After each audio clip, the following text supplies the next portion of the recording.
Michael Witt with 2 tries, 2 goals and the drop goal. And there they are, they're out there. They think they are in with a chance of winning this match, and if you look at the scoreboard, why not? They've kept Bradford out throughout the course of that 40 minutes. And we might say, and we do say indeed, that it is the Michael Witt show, but how about Gareth Thomas? What about the catch out of the air, the kick to the corner, and then a great run and a wonderful sidestep? But what has Brett Carney and company got to offer in this second half? We'll see. Richard Silverwood's waiting for us. Let's have the second half. Terry and Brian and Rod Studd again. Thanks, Eddie. As you, Steve-O and Phil were saying, Bradford earlier this season produced one of the biggest and best comebacks in Super League history when they came from 20-0 back to beat the Wigan Warriors at the Grattan Stadium. They need something of similar proportions here that day. They were inspired by 2-try Matt Arford. He hasn't scored a try since. It'd be a good time for him to get back on the try-scoring trail and lead his side to a comeback victory. What price that, gentlemen?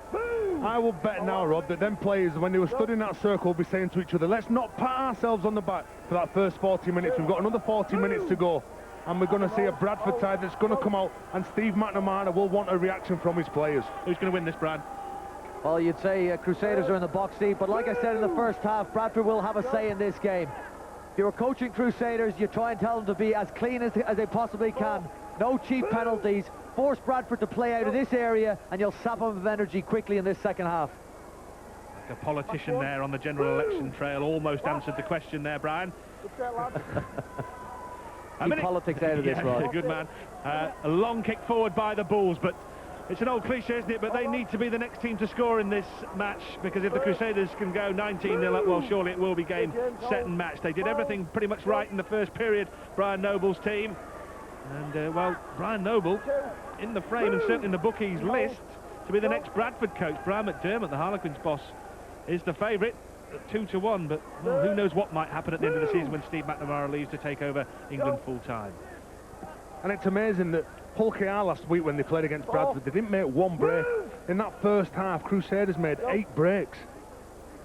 Here's Samet, very distinctive figure, making his debut, having flown into the country and only arrived yesterday, so who knows what the jet lag's going to be like. Mind you, I remember in the Tri-Nations a few years ago when Stacey Jones was playing brilliantly, going back from New Zealand and back again, as Samet follows up his own kick and makes an important tackle. What he will bring, Rod, is he'll bring a second kicking game to this Crusaders team. He'll bring energy, but he'll bring a second kicking game, and he'll take some pressure off of Michael Witt and give this Bradford defence a little something extra to think about. And a first penalty of the half. Richard Silverwood blows. This is not what the Crusaders want to be doing. Backed up by the referee's whistle. Clever play by Carney. He could see that O'Hara wasn't squared at the plate of the ball. Well, they've missed touch with the penalty. Well, that is just about one of the worst cardinal sins in Super League, to miss touch with a penalty. Steve McNamara will be going absolutely spare. And when you're gifted field position like that, you've got to be clinical with the kick, not just take a sloppy swipe at it.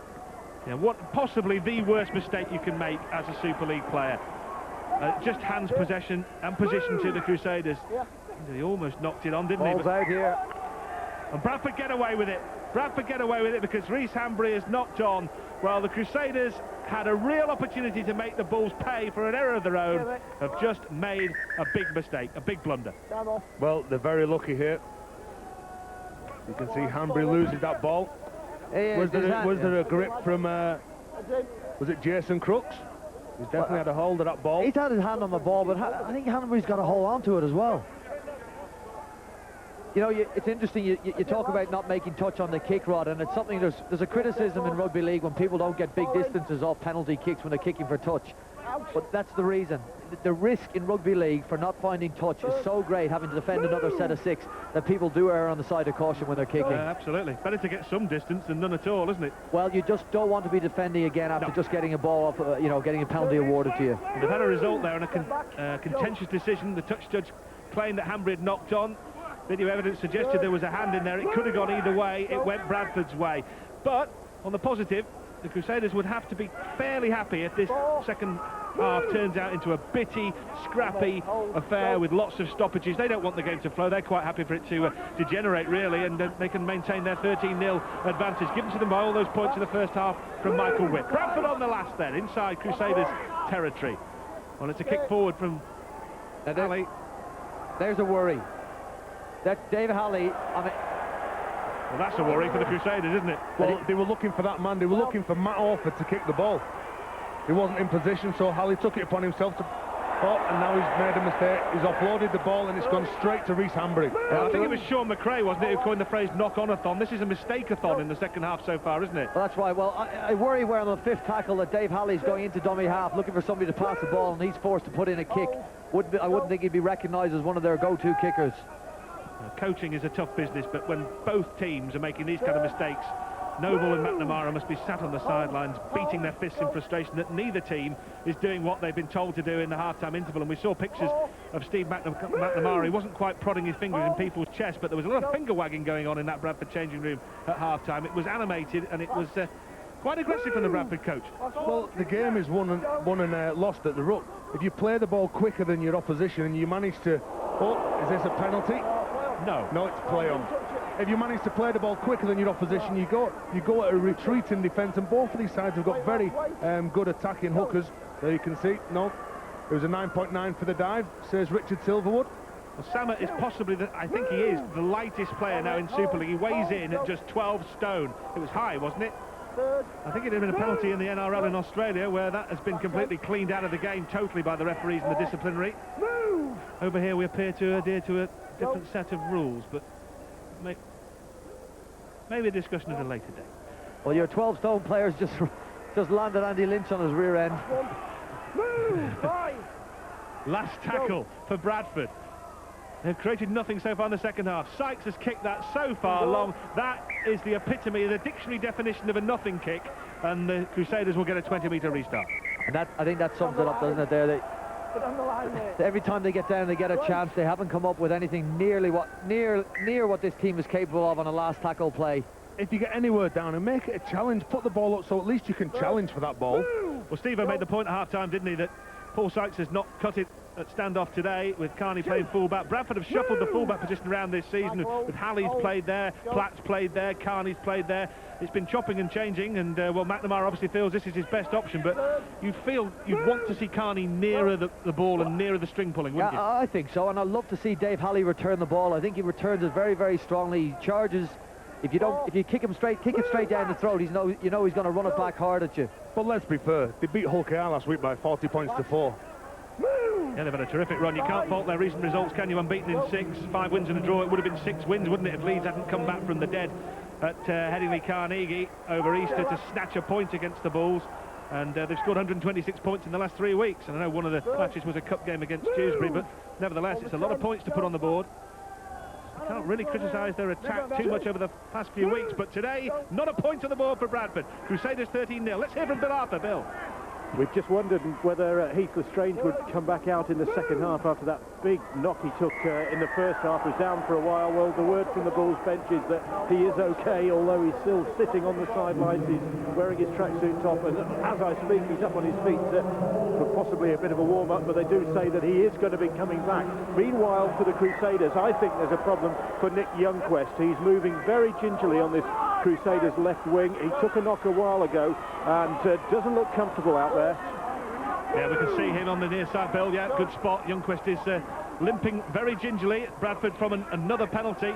So Bradford have had the most luck with injuries this season amongst all the Super League clubs. Steve McNamara has only used 20 players in total. He's got 9 guys who've played every game in Super League and 4 that have missed only 1. So they've had a lot of luck with injuries this year, Bradford. It'll strike them at some point. It strikes all the clubs, so they've got to make the most while their players are fit and healthy. Let's see what they can do from this attacking situation as Godwin goes into a dummy half. Orford, orchestrator of that comeback we mentioned against Wigan earlier on in the season, hasn't managed to get them back on the board in this second half. They're on the last here as Warrensey goes to ground. Carney arrives on the scene. Orford is looking for his partner in crime. It's kicked towards him. To be honest with you, I really thought that there was a possibility of an offside there against Craig Kopchak. He seemed to be in front of the ball, but referee says no, and referee says goal line dropout. Well, big Craig Kopchak, he called for this. Is it Adam Peake? He grounds the ball over the line. But the pressure by Carney and Kopchak forces that out from Peake. He gathers it, and then all of a sudden, as he loses it, he grounds that ball. Now it's the drop out from under the sticks from this Crusaders side. Well, Kopchak clearly wasn't in front of the ball, at least according to Richard Silverwood, and in the end Peake, as you said, Terry grounded the ball in goal. It is a goal line dropout, Bradford's first that they forced today. This is what they need to do, though, is get the pressure cranked up on the Crusaders' defence. That's it. Well, now what can they do with this extra opportunity to attack the Crusaders' line? Yeah, 13 points. No, it's not a huge lead, is it? Not for this team. Not for this team. Please, like Terry pointed out, they smashed Hull KR last week. They can do it. Yeah, it depends on the conditions, doesn't it? This is, I mean, on a horrible boggy day at the Grattan Stadium in February, 13 points would be a huge lead, but today the conditions are good, and there's no reason that Bradford won't fancy themselves to score 3 times. Rod, I'm sure Steve McNamara and Matt Orford will be saying, know what your job is, where are you on the pitch, I know exactly what you've got to do. That, again, is sloppy from Bradford. Yeah, mishmash and a mix-up. Carney coming into the line, now Sykes, long ball, could have been picked off by Jared Samet, could have been picked off by the new boy in the Crusaders ranks, and he would have been on a one-way ticket to the try line there had he collected that and snaffled it in. They're not creating any go forward whatsoever. They're not playing off the back of any quick play of the balls. It's easy for this Crusaders side. Samet's just come off the line. He thought that the interception was on.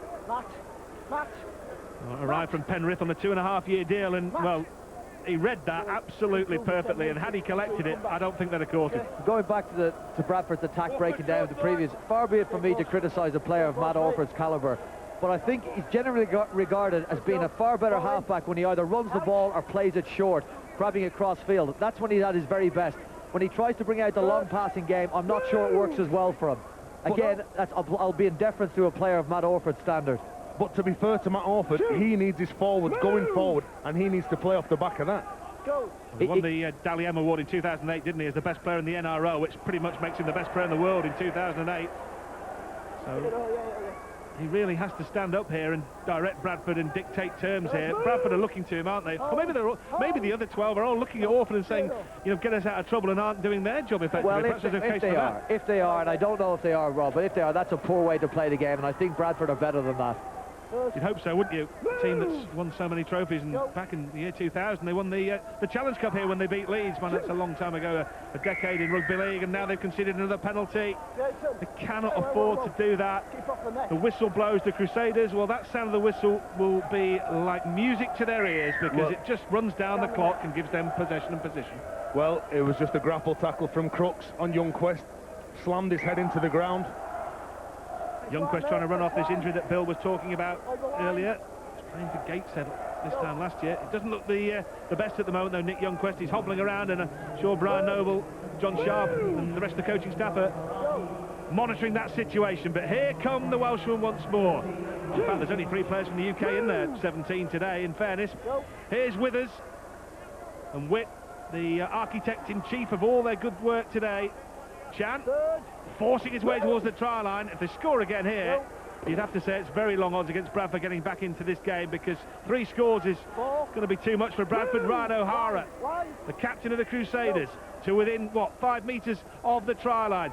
Well, again, they're giving them far too much space and room to pick their plays here, Bradford. The ball's gone loose. 6 more, says referee Richard Silverwood. That could be a huge call. But the Bradford players just stood and watched that ball. They didn't pounce on it. There was no urgency. Again, it's Witt with ball in hand. Score again, they'll go 19 in front. That would force Bradford to score at least 4 times to win this match. That's a big ask. How tough is this Bradford team? Well, this is a big question being asked of Bradford. How badly do they want to defend their own line here? They know if they concede, the game is virtually finished. They have to hold on here, Bradford. They cannot concede another try from this situation. Crusaders looking for possibly the killer try, the killer punch. Still a couple of tackles left in this sequence. Withers goes to dummy half. It'll surely go to this left-hand side. Hambry spots a gap. He offloads. Again, it's Wild. Youngquest reacts really quickly to that situation. With an injured leg, he did well to pounce on that loose pass. Back to Withers. Well, he lets it go through his fingertips again. Crusaders making an awful hash of this final tackle option. In the end, it's just stabbed forward. It's knocked on. It's hacked dead. It'll be a dropout, I think. Oh, no, the referee goes to the original knock-on. The Crusaders will get a 10-metre scrum. Lucky. Well, Bradford were very lucky. The mistake from Carney. Crooks just kicks it out. And almost answered our question. We're doing very, very well in defending that set. You got to defend it until you get the ball back. Yeah, it was because the play became so badly broken for the Crusaders, didn't it? They were expecting it to go to Witt, but in the end Tchaikovsky got hold of it and just put a strange-looking bobbly little kick in, and it almost came up trumps. And you could see going into that pack, if you look at the Bradford forwards, they're breathing really heavy. They've been defending their own line, they're going into numbers, they're trying to put down this Crusaders side. Samet feeds the scrum. He finds Michael Witt. Crusaders setting up once more for another sequence, and there's a few missed tackles here. Play on, says Richard Silverwood, quite rightly so as well, as the tackle was not completed. The player was not held. Tchaikovsky it was again. Samet stepping inside, looking for a debut try. Problems for the Bradford Bulls. Already 13 points adrift. It could be more here. They have got to hang on here. This could be the game, even though we're 27 minutes out from the final siren in this match. Again, it's Samet. Again, it's an offload from Samet. Again, it's a chance for Hambry. The whistle goes. It'll be a high shot. Matt Orford is in a bit of trouble here. Yes, he is. He's flung himself at the Crusaders here to stop this. Matt Orford has absolutely flung himself, and he's in a bit of pain. Well, anytime... Watch Matt Orford come out, bang.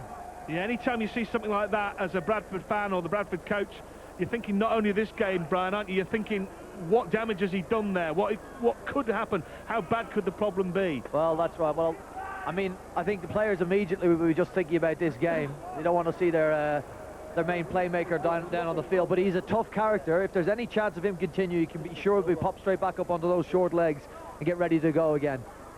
He is, like you say, one of the best halfbacks in the world. Well, that is a signal that's universally known throughout the sporting world as he cannot continue. And that could not only be this game going west as far as Bradford are concerned, but who knows what the significance of this injury could be for Bradford's season. We're only speculating at this stage, but if Orford is badly hurt, that is a real problem. He's gone in really strong on Winstein, just bounces straight off. Well, it wasn't a penalty, it was just a stopping of the play by Richard Silver because of the injury to Orford. Orford's still in the line. He's still out there, Brian, you're absolutely spot on. The Crusaders pressing.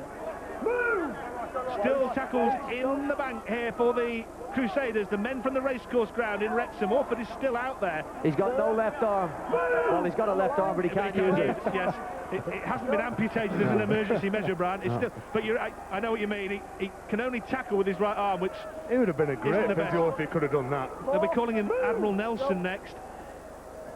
Here come the Crusaders. Oh, Samet slips and he can't keep hold of the ball. It goes loose. It's a knock-on. Bradford survive, but Orford drops to his knees again. They'll make the substitution now.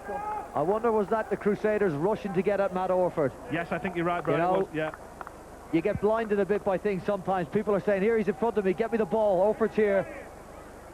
Well, he's going to be there in a minute, and there being the sideline.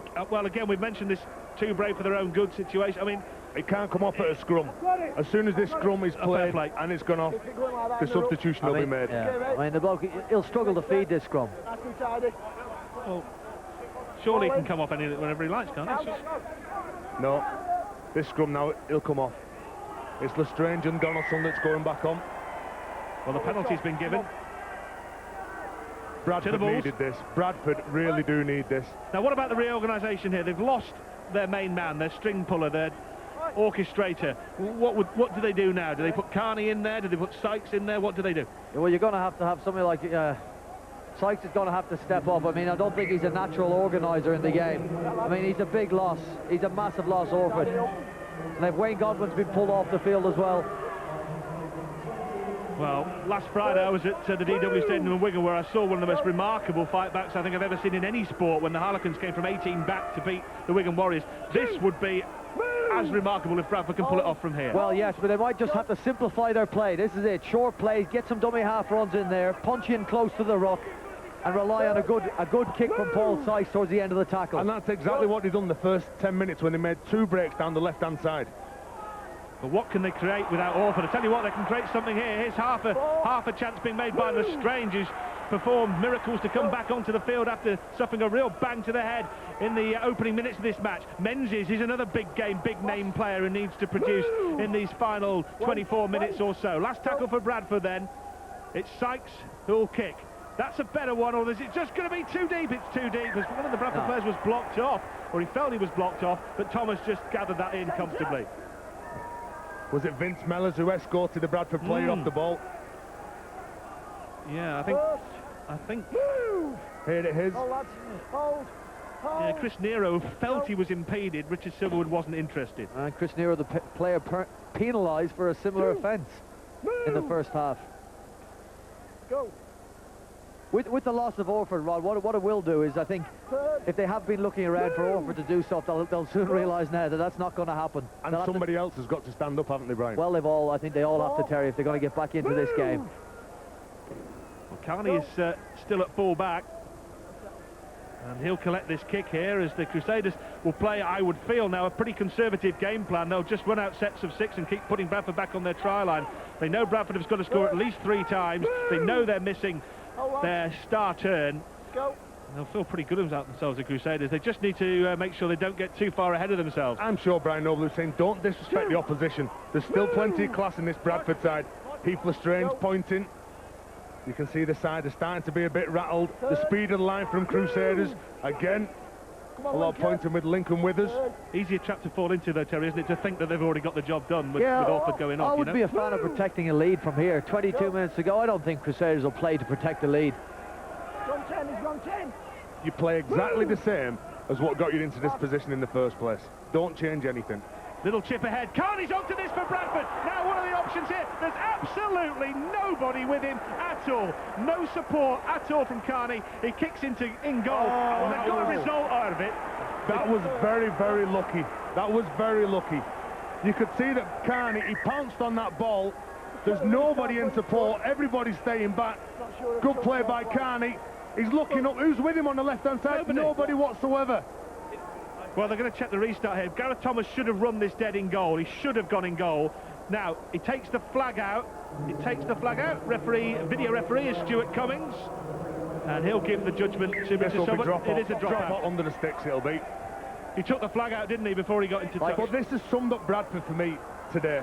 Players waiting back for the next plays. Players waiting back to see who's going to do something. Who's going to come up with that big play that's going to get us in front on the scoreboard.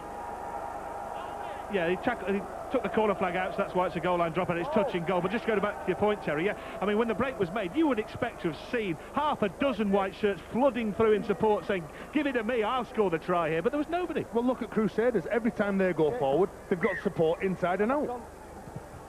Well, I would be extremely worried if I was Steve McNamara sat watching that there just wasn't either the energy or the willingness to support Brett Carney, who sighed through the defence. That really ought to have been Bradford on the board for the first time. They've gone nearly an hour now without putting any points on. This is the side that scored more than 40 last weekend and haven't looked like scoring today.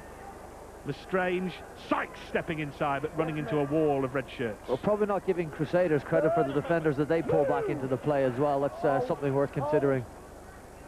Yeah.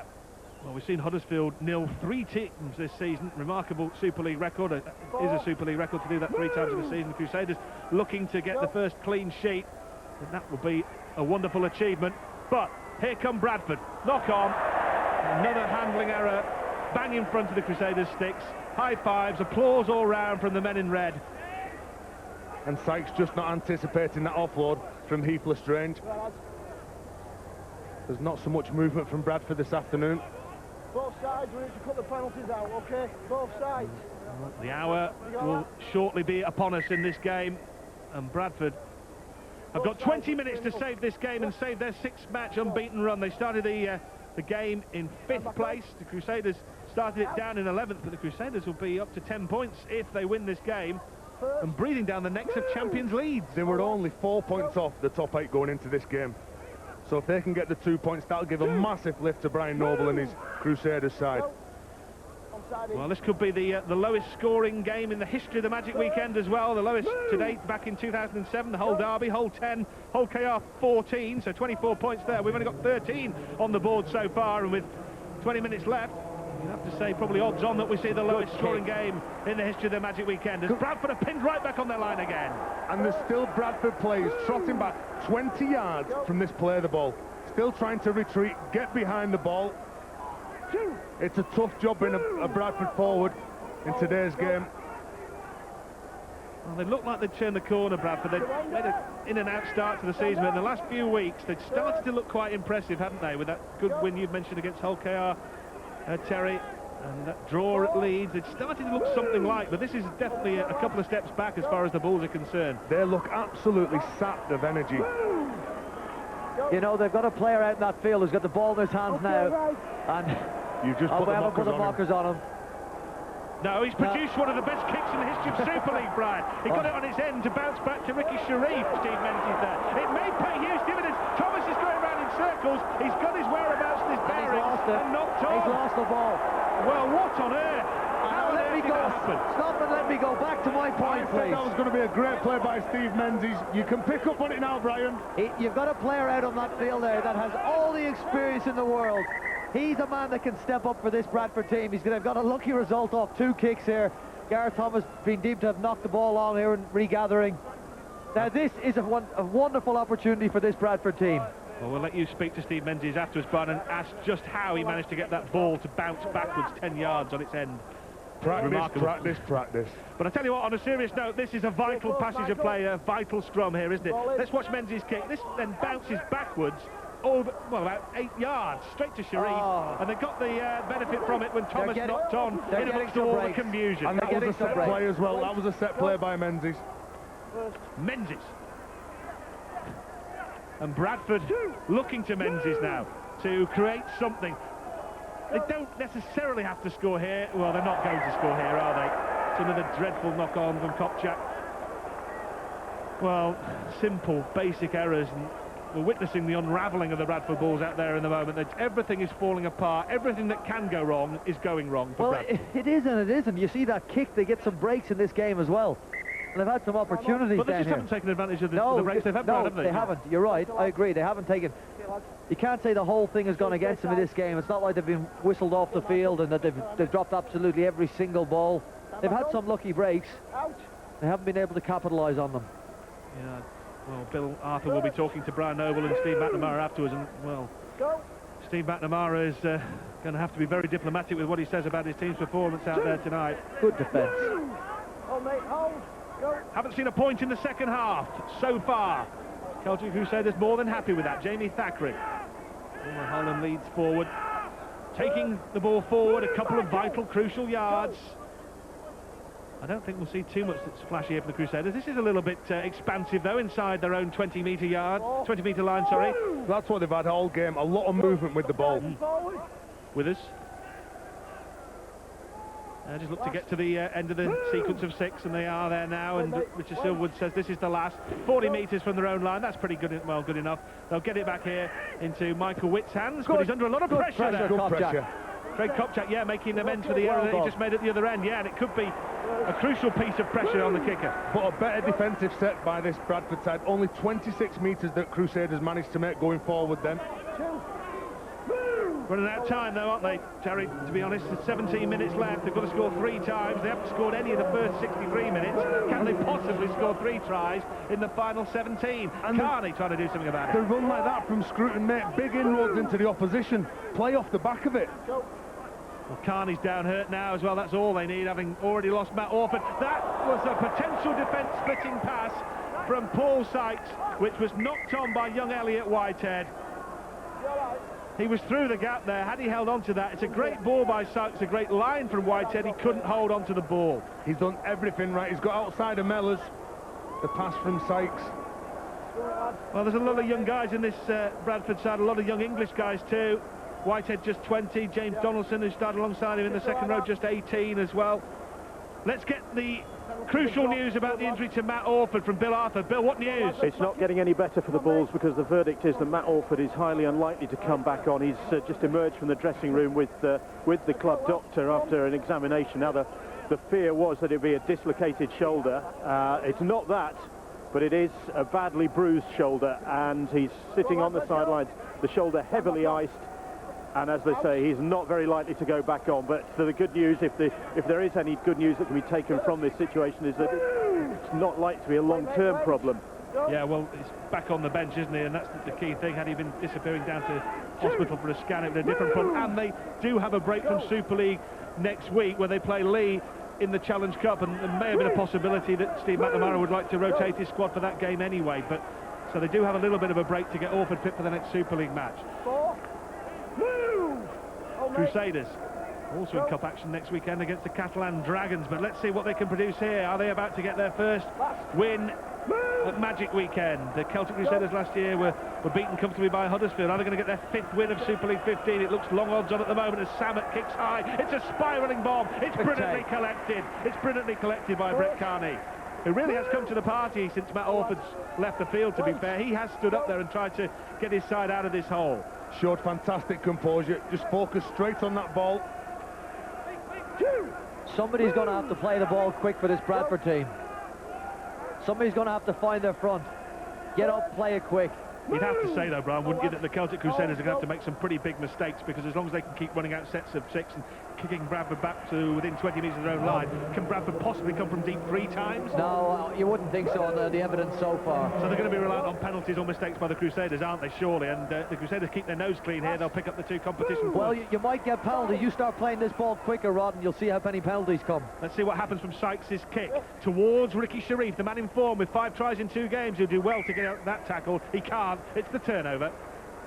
And also, there's only one team that's got to go on from this position now and win this game. Crusaders are in front. They don't have to do anything else. Bradford are the ones who are chasing. They're the ones at 15 minutes to go. They've got to start forcing that pass. Brian Noble's a wily old fox, isn't he? He's been around for many years. 5 grand finals, 3 of which he won. And I'm sure all Brian Noble will be saying now is just complete your set to 6 and get to the kick. Wigan, of course, dispensed with his services at the end of last year and topped the table under Michael Maguire. It'll be interesting to see how this season pans out. Anyone would want to be judged at the end of a season, but at the moment, Brian Noble is working wonders at the Celtic Crusaders. This would be their 5th win, and you'd have got long odds against that at the start of the season. I don't think many people would have thought they'd have got 5 wins in the whole season, to be quite honest with you, but they've picked up 5, or would have done, in 13 games.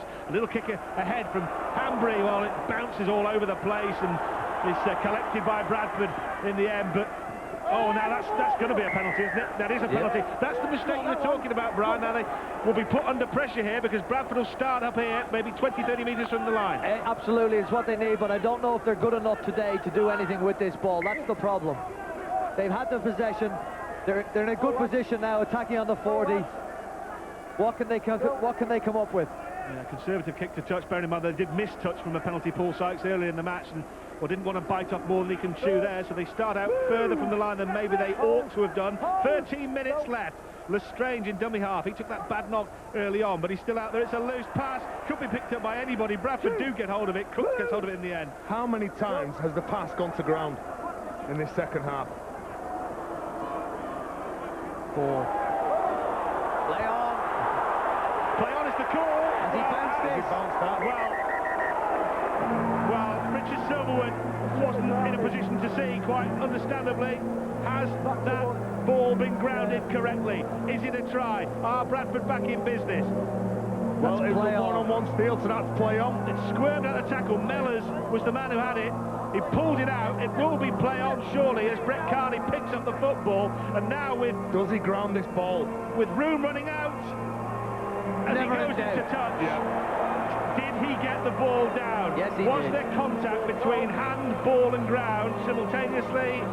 Well, you're a brave man calling that, Brian Yes, he Carney. did. Stuart Cummings is the video ref. From this angle. I'm doing a Steve-O. It's down. Right. See, his fingers go behind the ball. Here you go. No, I'm telling you. I disagree with you, Brian. I'm telling you, Steve-O is rarely wrong on this. Well, the trouble is when you slow it down, it always looks like the ball's been lost, doesn't it, really? I mean, you can slow it down, and it does make it awkward. What does Stuart Cummings, the video ref, say in this very, very tricky decision? No try, 20-metre restart, and with that press of the button from Stuart Cummings, have Bradford's chances disappeared? I didn't want to say it. I told you so, Brian. That's it. They've had opportunities. That's, I think, that's going to sum up Bradford's day. Well, That's, I mean, it would have made for an interesting last 13 or so minutes had he grounded that and had the kick gone over, but not to be, and I think Crusaders now are just going to close this game out. well, Brett Carney scored 5 tries in his last 3 games, but I was going to say he didn't finish that like a natural try scorer, a natural winger. You know, he didn't get low, he didn't get down underneath it, but I mean, he scored a lot of tries this season. He scored 7 and 2 in the cup as well, but didn't look like a natural finisher. That looked like an effort from somebody or a team which are chasing the game. And it's probably their last chance. Richard Silverwood blows the whistle. It's a high tackle, it's a penalty. It's Glenn Hall. It is Glenn Hall. He's given the penalty away again for the grapple tackle. He goes up round Mark Bryant's head, trying to use it as a lever to get him to ground. Well, they have had their chances, haven't they? They've had the bounce of the ball, they've had the breaks, just as they had then when it got pulled out of the tackle by Mellors, and Bradford have had chances to score, and each and every time they've had an opportunity, they've spurned it, and they really have only themselves to blame for what's happened out there this afternoon. Watching this next set of 6, how many Crusaders players stay in the frame?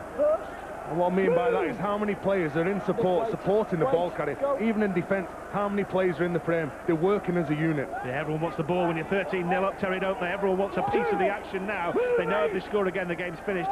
In essence, really, they've got it in their pocket anyway, but they all fancied out there, the men in red. Witt was involved again. He really has been the star turn. This could be well, had it come out to the left-hand side, Hambry and Youngquist were waiting. It's been knocked on. Haraki was the culprit.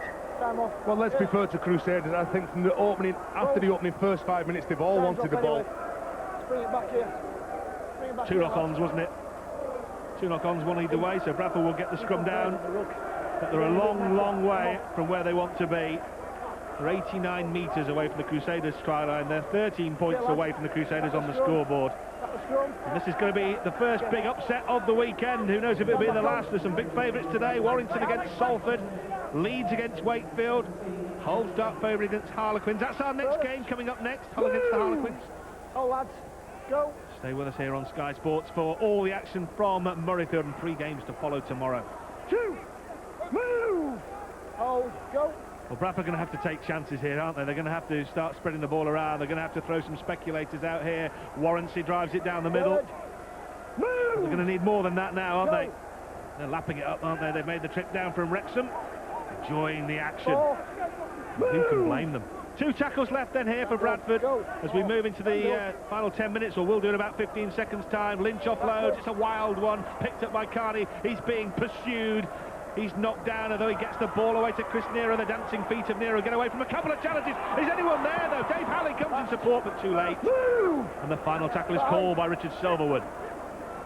Well, Carney has done plenty to try and drag his team back into it, but so far hasn't been able to do so.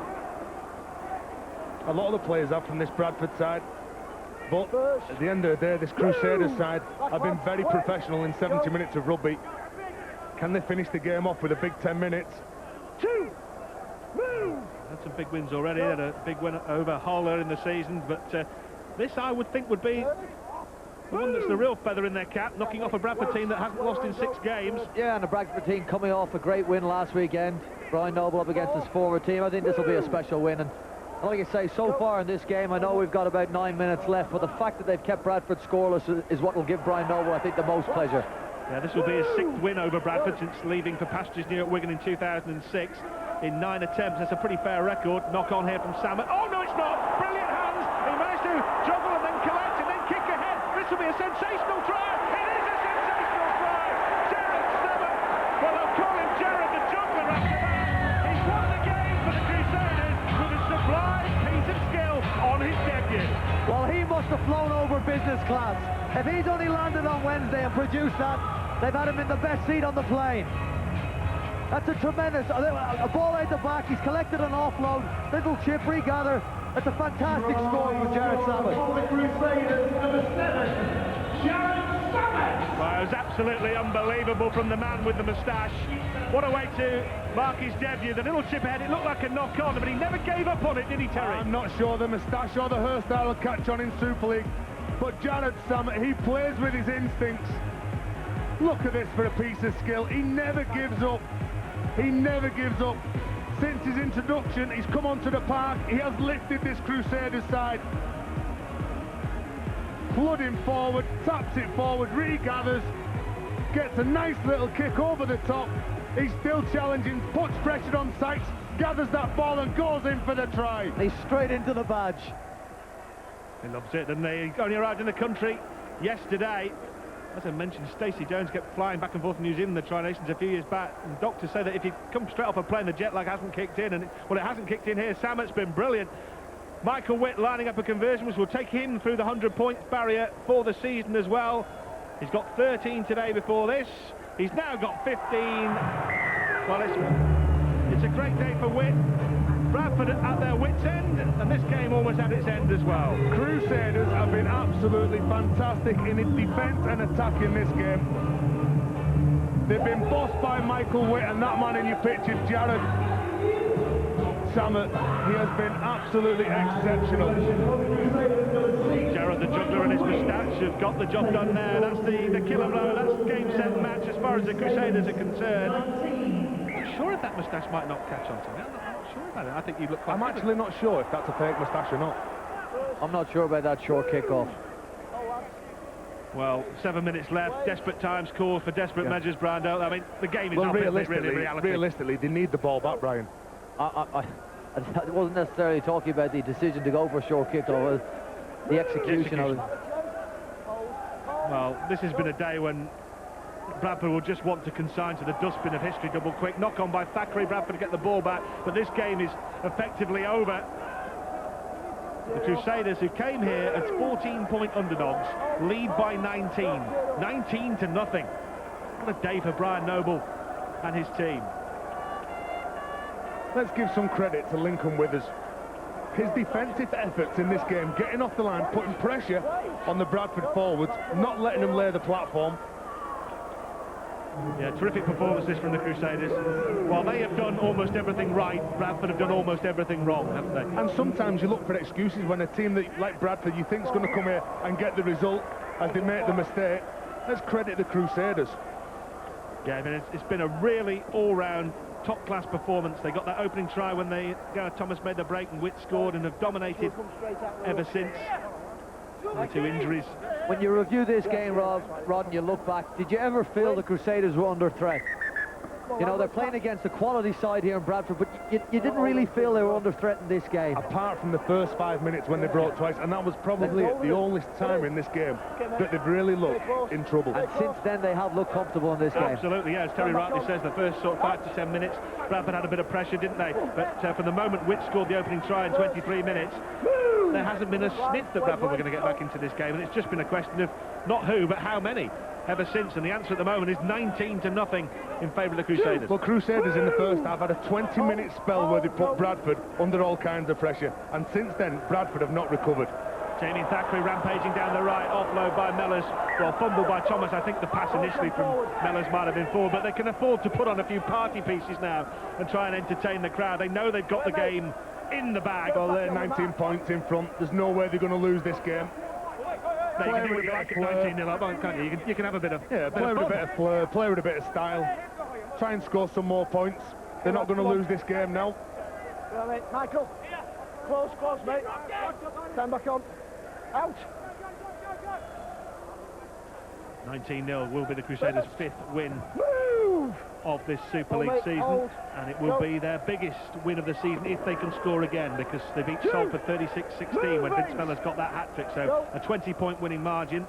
Get another try on the board, and again it'll be their best success in Super League history as far as the new-look Crusaders are concerned.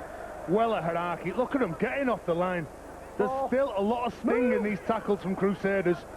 Yeah, they're really relishing it, Terry, aren't they, with the ball and without it, both sides of the football. Sykes' kick, well, it bounces, it ricochets around. Who's got hold of the football? Bradford have got it back. It's still the last tackle, though, says Richard Silverwood. Sykes still has the football. But again, poor execution from Bradford with that kick. Well, they're struggling to even get a kick away here. Finally, Carney gets his hands on the ball. It goes behind Nick Youngquist, who's been struggling with an injury for most of this second half. He could be trapped in goal here with this knock, but he's managed to get it away to Tchaikovsky, who's got all the experience in the world, and dances away from the post and a couple of Bradford defenders to get back in the field of play. Brett Carney done well to get that kick away, but again, the urgency from Bradford. They were caught in the in-goal area, but no pressure really from Bradford. Should have got Tchaikovsky, drove him back over, forced the goal line dropout. Hold! Go! And this is going to be a warning to all the big favourites today and tomorrow, the likes of Warrington and Leeds Rhinos today that there are no gimmies in Super League anymore. There's no 2 points guaranteed. Bradford started favourites but have been well beaten here by the Crusaders and Brian Noble.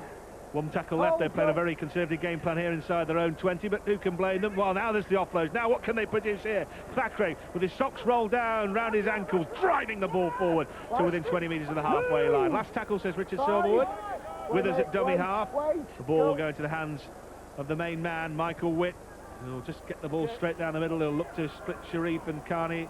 Arrives at Ricky Sharif. It's a tired-looking Ricky Sharif. A glance at the scoreboard clock will show that Bradford have got 2 minutes 40 left in this game to salvage something and salvage some pride from their proceedings. It's a tired-looking Bradford side. Lawrence has been a big plus for them since he's come on. He's run strongly, defended strong.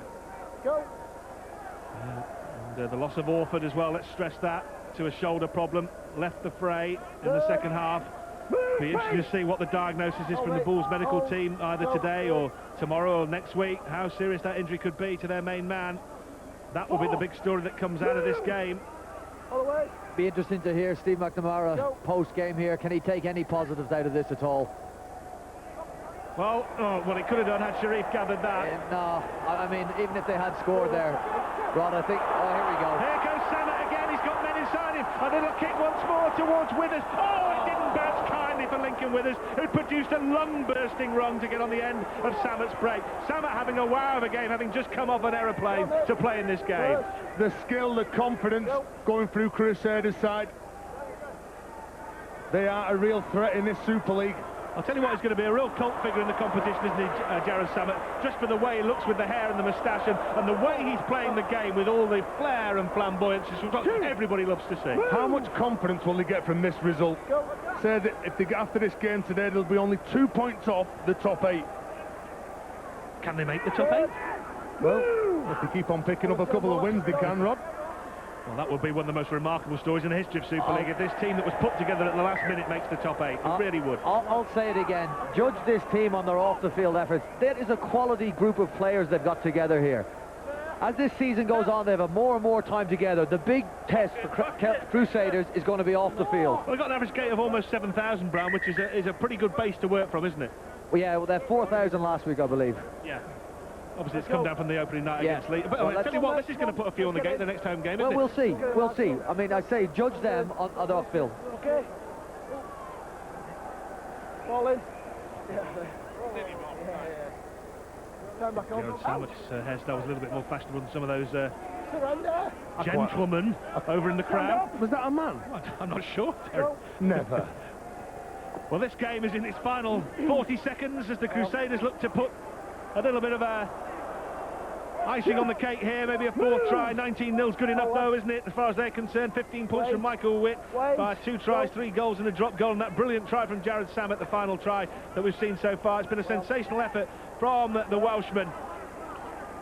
Araki is dancing around down this near touchline. Move! Oh, lads, wait! And Bradford will be the first team to fail to score a point at the Magic Weekend. The first team to be nilled at the Magic Weekend. It's going to be the lowest scoring game in the history of the Magic Weekend. But the Crusaders won't be bothered about those records. They're worried about picking up 2 competition points via an absolutely superb display. Much demanded by Brian Noble and delivered on the pitch by his players. Michael Witt, the star of the show, with 15 points, 2 tries, 3 goals and a drop goal. Jared Samet with his wonderful try as well. And the Crusaders have won this game by 19 points to 0.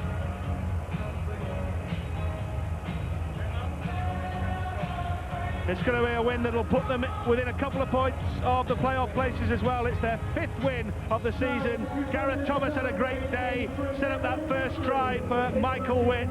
But Bradford, it'll be a day that they will want to forget. First team to be nilled at Millennium Magic. It's the end of their 6-game unbeaten streak. Now let's get the word with the man of the match, who really was here, there and everywhere. It's Lincoln Withers. He's talking to Bill Arthur. Bill. Lincoln Withers, congratulations on another man of the match performance. To 0, the Bradford Bulls, a side flying at the moment. That's another big step for the Crusaders, isn't it? Yeah, it's great for us. We've probably been getting better each week, and last week we stepped back, Nobby was talking about, and today was about a response for ourselves, and so that we have got some good talent here, and if we can play like a team, we can win some games.